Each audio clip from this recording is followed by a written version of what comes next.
Gracias al Señor por poder volver a cantar en este lugar. Que el Señor nos bendiga y que reciba nuestra adoración. Bendito sea su nombre. Vamos a orar antes de meditar en la palabra. Vamos a tener una palabra de oración. Alabado sea tu nombre, Señor, por toda tu gracia, por todas las bendiciones, Señor, por tu compañía en todo lugar, en todo momento, Señor, hasta el fin de nuestras vidas, hasta que nos recibas en tu gloria y allí estemos para siempre con nuestro amado Salvador. Gracias, Señor, porque nos da salud, porque nos cuida, nos proteges y porque también has trazado nuestro camino y también porque te quieres manifestar a nosotros, Señor, en gracia, en bendición. Gracias, Señor, por toda tu misericordia. Te rogamos que bendigas esta reunión nuevamente aquí en tu casa, Señor, y los hermanos que están en sus casas, que no pueden venir, que los bendigas grandemente, Señor, que podamos verdaderamente sentir la comunión del Espíritu Santo, Señor. Gracias, Señor, por esta reunión. Bendice a los enfermos, Señor, a los necesitados, a los que están pasando por necesidades de cualquier tipo, Señor. Bendícelo. Gracias, Señor, por venir a nosotros, por buscarnos, por darnos tu palabra, por darnos tu Espíritu Santo, Señor, por bendecirnos, por poner tu gloria sobre nosotros. Te alabamos, Señor, en el nombre de nuestro Salvador, el Señor Jesús. Amén. Tomen asiento, hermanos, hermanas. Vamos, los invito a abrir la palabra del Señor en el libro de Éxodo, primeramente, el último capítulo, Éxodo, capítulo 40.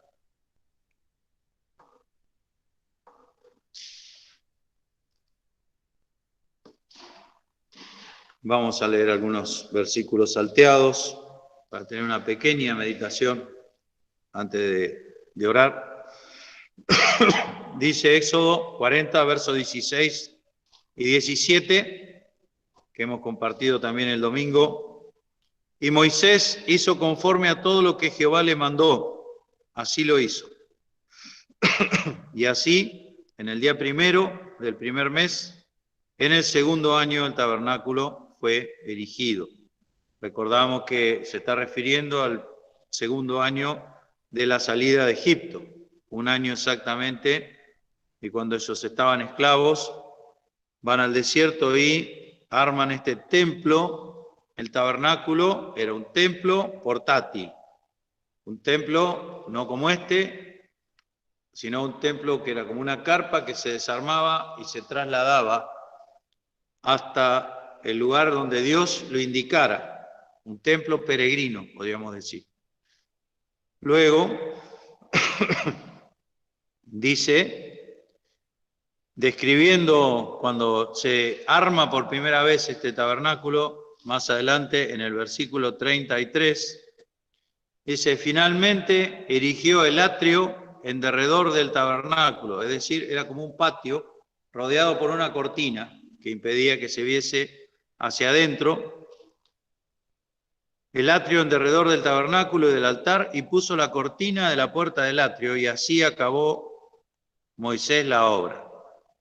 Entonces, una nube cubrió el tabernáculo del testimonio, y la gloria de Jehová hinchió el tabernáculo. Es decir, que una vez que se terminó el último detalle de acuerdo a lo que Dios había ordenado para construir ese templo desarmable, como digo, que se llama el tabernáculo, cuando se hubo terminado todo, entonces Dios descendió y dice que llenó una nube, cubrió el tabernáculo y la gloria de Jehová hinchió o llenó el tabernáculo. Es decir, que Dios estaba manifestándose dentro de ese lugar que se acababa de armar, de construir y de armar. Entonces nos describe aquí Moisés, que habla de sí mismo, en el verso 35. Y no podía Moisés entrar en el tabernáculo del testimonio, porque la nube estaba sobre él y la gloria de Jehová lo tenía lleno. Es decir, que aquí vemos, podríamos decir, hasta nos encontramos con un problema. Era un templo para la adoración a Dios, pero cuando Dios desciende a ese lugar y lo llena, lo hinche, quiere decir que estaba completamente lleno de la presencia de Dios y de la gloria de Dios. La gloria de Dios es el resplandor, es la manifestación de Dios mismo, es el brillo de Dios, el peso de Dios, podríamos decir. Es lo que hace visible a Dios. Entonces nos dice que al estar Dios ahí, nadie podía entrar. No podía ni Moisés siquiera entrar en el tabernáculo del testimonio porque la nube estaba sobre él y la gloria de Jehová lo tenía lleno. Lo tenía lleno, es decir, estaba permanentemente ahí. Y cuando la nube se alzaba del tabernáculo, los hijos de Israel se movían en todas sus jornadas, es decir, desarmaban e iban hacia el lugar, hacia donde se trasladaba Dios, ahí donde Dios decía, armaban de nuevo, y Dios descendía y llenaba ese lugar. Pero si la nube no se alzaba, no se partían hasta el día en que ella se alzaba, porque la nube de Jehová estaba de día sobre el tabernáculo y el fuego estaba de noche en él, a vista de toda la casa de Israel en toda su jornada. Es decir que había un templo de adoración a Dios, pero ese lugar donde Dios se manifestaba no podía entrar nadie porque Dios estaba ahí. Obviamente, si alguien se atrevía a entrar sin tener la autorización o sin tener el requisito que Dios pedía, que es la santidad perfecta, iba a ser destruido. Entonces, continúa, porque esta historia del libro de Éxodo continúa en el libro de Levítico, es decir, sigue un orden cronológico. Entonces, nos dice en Levítico capítulo 8, verso 33, que Dios le habla a los sacerdotes, a los hijos de Aarón. Aarón era el sumo sacerdote. ¿Qué hace un sacerdote? Un sacerdote intercede entre Dios y el pueblo que no puede estar presente delante de Dios a causa de su naturaleza pecadora.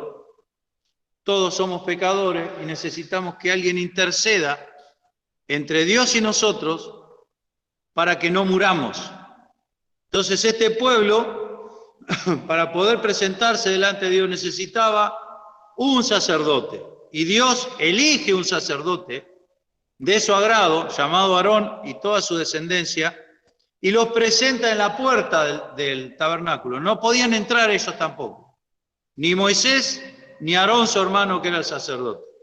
Entonces le dice Dios, de la puerta del tabernáculo del testimonio no saldréis en 7 días, hasta el día que se cumplieren los días de vuestras consagraciones, porque por 7 días seréis consagrados.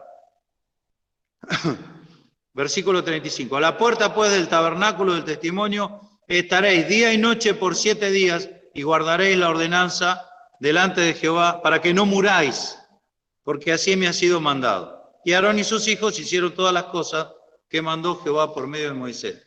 7 días parados ahí, es decir, permaneciendo ahí en la puerta, pero no podían ingresar y tampoco se podían ir. Y dice el capítulo 9, y fue en el día 8º que Moisés llamó a Aarón y a sus hijos y los ancianos de Israel. Y les indica, para no leer todo el pasaje, que traigan un sacrificio, una víctima o varias, inocentes, víctimas animales, para ser muertas como ofrenda a Dios, como expiación. ¿Qué es la expiación? Es cubrir, es expiar la culpa, es pagar la culpa.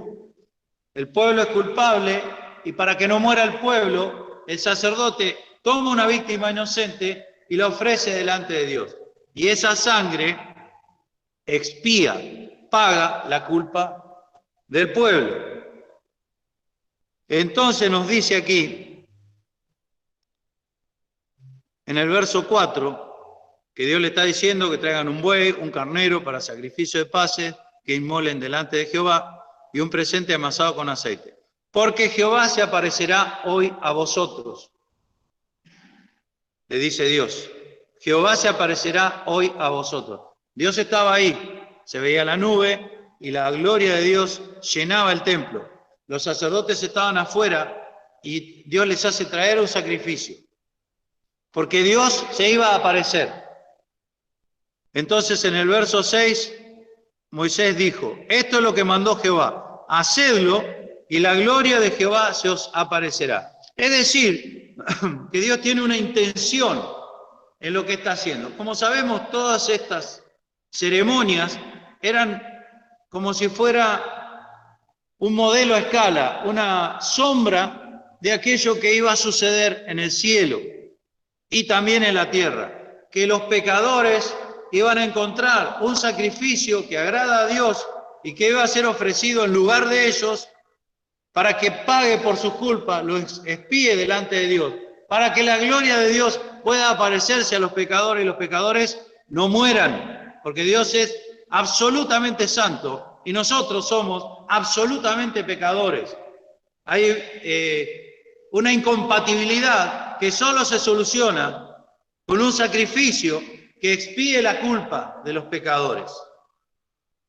Y Dios se aparecerá. Dios quiere que eso suceda, que la culpa de los pecadores se expíe, se pague un precio para que se puedan presentar delante de Él.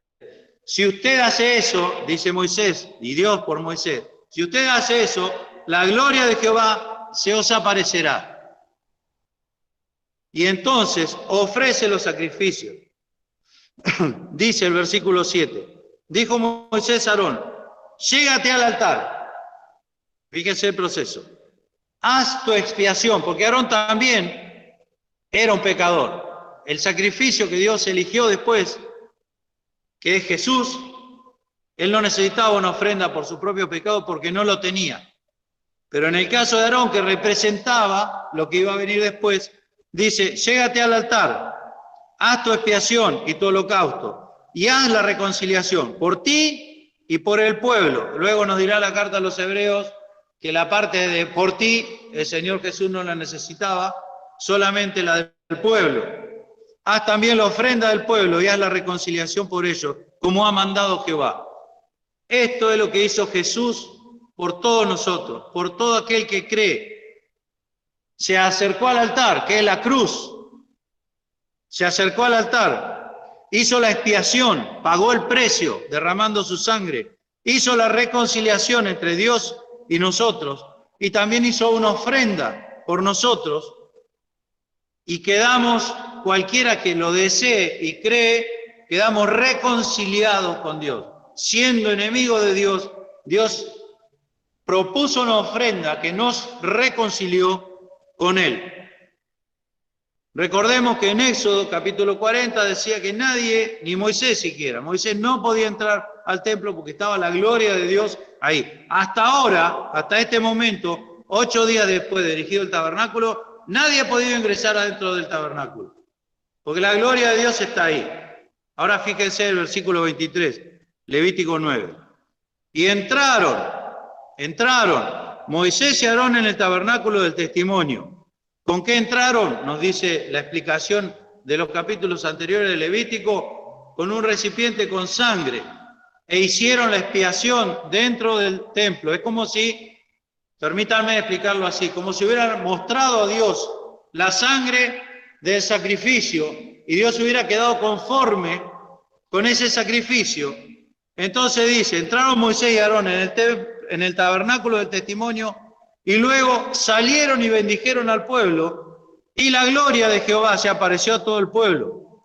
Y salió fuego de delante de Jehová y consumió el holocausto y los cebos sobre el altar y viéndolo todo el pueblo alabaron y cayeron sobre sus rostros. Este fuego que salió de Dios y quemó todos los sacrificios que ellos estaban presentando significaba que Dios era propicio, que se agradaba de aquello que habían hecho, que no era ni más ni menos, no era otra cosa que lo que mandó Jehová. Hacedlo y la gloria de Jehová se os aparecerá. Dios propuso el plan para reconciliarse con los hombres, en este caso con el pueblo que está simbolizando a toda la humanidad.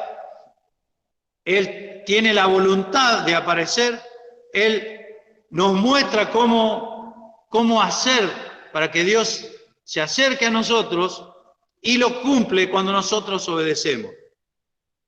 Estas son las sombras, nos dice Hebreos capítulo 10.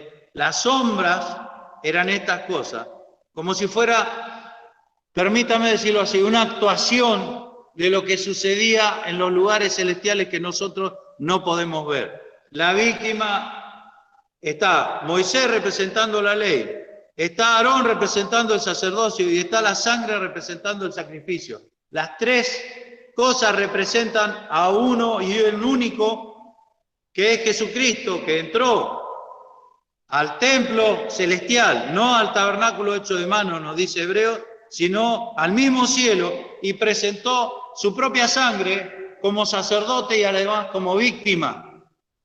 Y entró y Dios se agradó. Ahora bien, en Hebreos capítulo 10 nos dice que el Señor, después de haber entrado a la presencia misma de Dios y ofrecido su sacrificio, se sentó a la diestra de Dios y no volvió a salir.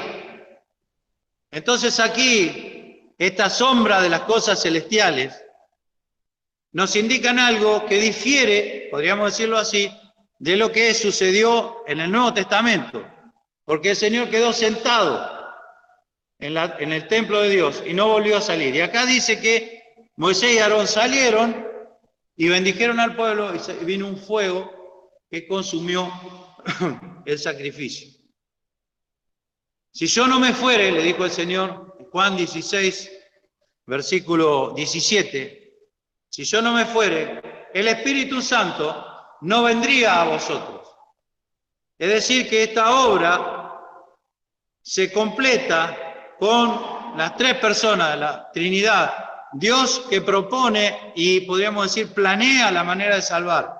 Jesús que viene y se ofrece como víctima y como sacerdote. Y el Espíritu Santo que es el que sale después que entra el sacrificio y bendice al pueblo. Bendice al pueblo y muestra la gloria de Jehová, que se aparece al pueblo. Entonces nosotros, ahora sí, uniendo esto con el Nuevo Testamento, sabemos que Dios lo ha propuesto al Hijo de Dios, a Jesús, como la propiciación por nuestros pecados, la víctima expiatoria. Pero no solamente eso, una vez que Él se allegó al altar, como le dijo Dios a Aarón, se allegó al altar, que es la cruz, ofreció el sacrificio, entró no en el templo hecho de manos, sino en el mismo cielo y presentó un sacrificio que vale para siempre. Con una sola vez hizo perfectos para siempre a los santificados. Pero no solamente eso, sino que luego el Espíritu Santo descendió y como lengua de fuego repartidas a cada uno, llenó a cada uno de los que creían en Hechos capítulo 2 y así lo sigue haciendo hasta el día de hoy. Entonces, ¿qué aplicación tiene esto para nosotros? Dios siempre repite el esquema. Él muestra su voluntad de mostrarme a mí su gloria, de hacerse presente delante mío. Jehová se aparecerá hoy a vosotros. Dios quiere aparecerse hoy, como sucedió tantas veces en el Nuevo Testamento, que el Señor se aparecía a los discípulos. Para eso reclama obediencia. Esto es lo que mandó Jehová. Hacedlo y la gloria de Jehová se os aparecerá. Hay un acto de obediencia. Si leemos el capítulo 10, sigue con un acto de desobediencia y la muerte de los sacerdotes por no hacer lo que Dios les había mandado. Esto es lo que mandó Jehová. Hacedlo y la gloria de Jehová se os aparecerá. Entonces nosotros, hoy en esta tarde, meditando estas cosas, ¿no quisiéramos que se aparezca la gloria de Jehová sobre nosotros? Dice la palabra de Dios en Romanos 3, versículo 23, que todos los hombres, por cuanto todos pecaron, están destituidos de la gloria de Dios, no la tienen. Ningún hombre tiene sobre sí, desde su nacimiento, la gloria de Dios. La manifestación de la luz divina, del brillo de Dios, de las glorias de Dios. Estamos destituidos, no está sobre nosotros. ¿Cómo hacer para que esa gloria de Dios vuelva a nosotros? Porque esa es la gloria que nos salva de nuestros pecados, nos salva de este mundo y nos salva del infierno y de la condenación. ¿Cómo hacer para que vuelva? Obedeced, hacedlo y la gloria de Jehová se os aparecerá. Y cuando ellos aceptan este sacrificio, la gloria de Jehová se apareció a todo el pueblo, y como sello de aprobación y de aceptación, salió fuego delante de Jehová y consumió el holocausto. Y luego de eso, había libre entrada a la presencia de Dios. Había libre entrada a la presencia de Dios. Y volvemos a la carta a los Hebreos que explica todos estos sacrificios y nos dice que el Señor abrió la puerta del cielo para que todos nos lleguemos confiadamente hasta el trono de la gracia, a la misma presencia de Dios, para hallar gracia y oportuno socorro. La puerta ha quedado completamente abierta. Cuando se erigió el templo, no podía entrar nadie ahí porque la gloria de Dios estaba ahí. Pero desde el momento que se llevó la sangre del sacrificio y se ofreció, ellos salieron, bendijeron, Dios aceptó y quedó abierto el camino para llegarnos a Dios. Entonces estas figuras, ustedes piensen esto, que estas figuras hablan de nuestra propia experiencia. Nosotros un día nos dimos cuenta, nos enteramos porque Dios nos lo dijo, que estábamos destituidos de la gloria de Dios y que íbamos camino al infierno. Y un día, quizá ese mismo día u otro día, nos pusimos de rodillas delante de Dios y le pedimos que perdone todos nuestros pecados. Y en ese momento la gloria de Jehová se apareció a nosotros y el Espíritu Santo nos regeneró en una nueva criatura. Y a partir de ese momento estamos en Cristo, y para los que están en Cristo, que son nuevas criaturas, todo es hecho nuevo. Las cosas viejas pasaron y son todas hechas nuevas. Pero eso también nos abrió otro camino, nuevo y vivo, como dice la carta a los Hebreos.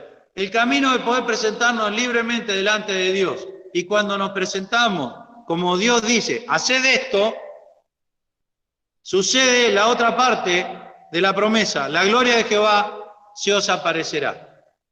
Entonces, hay muchas razones por las cuales oramos, hay muchas peticiones para hacer, hay muchas cosas que nos aquejan, que nos preocupan, que nos cargan, hay muchas cosas que requieren que nosotros hagamos algo, que nos presentemos delante de Dios, y no con nuestros propios argumentos, no con nuestro propio fuego, como sucedió en el capítulo 10, que es otra historia, después de esto, sino con el fuego que Dios puso en nuestro corazón. Por eso nos dice la palabra de Dios, que nosotros, ¿qué hemos de pedir como conviene? No lo sabemos. O sea, no sale de nosotros eso. No es nuestro talento natural. Parece que supiéramos lo que necesitamos. Yo tengo una lista acá de todos los motivos de oración. Pero el que verdaderamente sabe lo que necesitamos es Dios, que dice que intercede por nosotros, se presenta delante de Dios, el Espíritu Santo que está en nuestro corazón y pide por nosotros, gime por nosotros, con gemidos indecibles. Entonces, todas estas cosas, como digo, nos hablan de nuestra propia experiencia, de las cosas que nos pasan a nosotros, la salvación que tenemos desde aquel día que recibimos a Cristo, el camino abierto a la presencia de Dios por la sangre del Cordero, como también hemos cantado, y también la guía del Espíritu para pedir como conviene, para hacerlo, como dice aquí, y para que la gloria de Dios se aparezca. Muchas veces no sabemos, porque cómo hemos de pedir como conviene no lo sabemos. Pero está el fuego que Dios encendió aquel día en que lo recibimos, que nos puede guiar. Entonces, ¿qué tenemos que hacer? ¿Qué es lo que tenemos que presentar delante de Dios? Llegarnos confiadamente al trono de la gracia. Primeramente, si somos verdaderamente hijos de Dios, llegarnos confiadamente al trono de la gracia, pedir el oportuno socorro y el Espíritu Santo llevará nuestras peticiones, pero no solamente llevará nuestras peticiones, nos dice que intercede por nosotros. Esa frase significa que el Espíritu Santo lucha con nuestra propia naturaleza carnal que se inclina al mal para que no pequemos. Eso también significa intercede en ese versículo de Romanos capítulo 8. Entonces, aquí estamos, hermanos, dando gracias a Dios que hemos podido reunirnos a orar nuevamente en este lugar. Quiere el Señor que pronto se abran las puertas libremente de los lugares de adoración y podamos estar todos en comunión orando al Señor. Pero pensemos en esto. Dios le dijo a Moisés que quería aparecerse al pueblo. Dios quería. Y como sabía que si no hacía algo para solucionarlo, el pecado del pueblo haría que esa aparición de Dios fuese destruido, puso un mediador entre Dios y los hombres, Jesucristo hombre. Y luego se cumplió lo que él había dicho y lo que él quería. Se apareció. La gloria de Jehová se apareció. ¿Qué mayor gloria que recibir la respuesta a las oraciones? ¿Qué mayor gloria que sentirse acompañado? Hoy a nuestro hermano Ariel Sanguinet lo llamaron de urgencia. Todos lo sabemos. Lo llamaron de urgencia. Necesita un trasplante de riñón. Está el riñón. Venga ya, que le vamos a trasplantar su riñón. Resumiendo, ¿no? Lo habrán dicho de otra manera. Cuando llegó allá, que ya estaba todo casi listo, le dijeron, el riñón que le íbamos a poner está dañado, vuélvase a su casa. No podemos trasplantarle el riñón. Y uno piensa, ¿y por qué habrá sido que